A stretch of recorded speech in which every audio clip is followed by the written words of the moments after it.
pandangan Syekh Siti Jenar bahwa ilmu spiritual harus diajarkan kepada semua orang, karena justru dengan membuka tabir itulah orang akan mengetahui hakikat kehidupan dan rahasia hidupnya. Menurut Syekh Siti Jenar, keberadaan zat hanya ada beserta kemantapan hati dalam merengkuh Tuhan. Dalam diri tidak ada apa-apa kecuali menjadikan manunggal sebagai niat dan yang mewarnai segala hal yang berhubungan dengan asma, sifat, dan af'al pribadi. Syekh Siti Jenar mengungkapkan bahwa kemanunggalan tidak akan berhasil jika hanya mengandalkan perangkat syariat dan tarekat, apalagi sekedar syariat lahiriah. Kemanunggalan akan berhasil seiring dengan tekad hati dan keseluruhan pribadi dalam merengkuh Allah, sebagaimana roh Allah pada awalnya ditiupkan atas setiap pribadi manusia. Jika Anda menanyakan di mana rumah Allah, jawabnya tidak sulit. Allah berada pada zat yang tempatnya tidak jauh, yaitu bersemayam di dalam tubuh. Tetapi hanya orang yang terpilih yang bisa melihatnya, yaitu orang yang suci.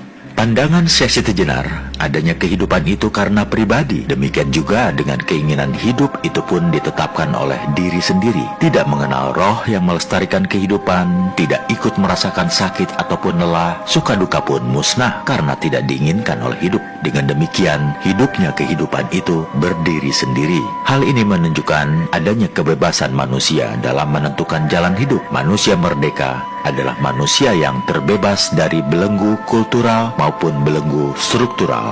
Dalam hidup ini tidak boleh ada sikap saling menguasai antar manusia, bahkan antar manusia dengan Tuhan pun. Hakikatnya tidak ada yang menguasai dan yang dikuasai jika kita mempelajari intisari ajaran manunggalnya Syekh Siti Jenar. Karena dalam diri manusia ada roh Allah menjamin adanya kekuasaan atas pribadinya dalam menjalani kehidupan di dunia ini.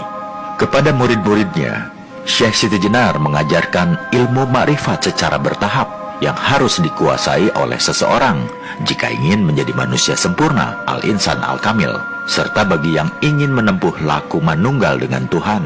Pertama-tama, Syekh Siti Jenar mengajarkan tentang asal-usul manusia, ngelmu sangkan paran. Langkah berikutnya, Syekh Siti Jenar mengajarkan masalah yang berkaitan dengan kehidupan, khususnya apa yang disebut sebagai pintu kehidupan. Langkah ketiga, Syekh Siti Jenar menunjukkan tempat manusia nanti ketika sudah hidup kekal abadi. Tahap keempat, Syekh Siti Jenar menunjukkan tempat alam kematian, yaitu yang sedang dialami dan dijalani manusia sekarang ini di dunia ini, serta berbagai kiat cara menghadapinya. Langkah terakhir, Syekh Siti Jenar mengajarkan tentang adanya Tuhan yang maha luhur, yang menjadikan bumi dan angkasa sebagai pelabuhan akhir bagi kemanunggalan dan keabadian.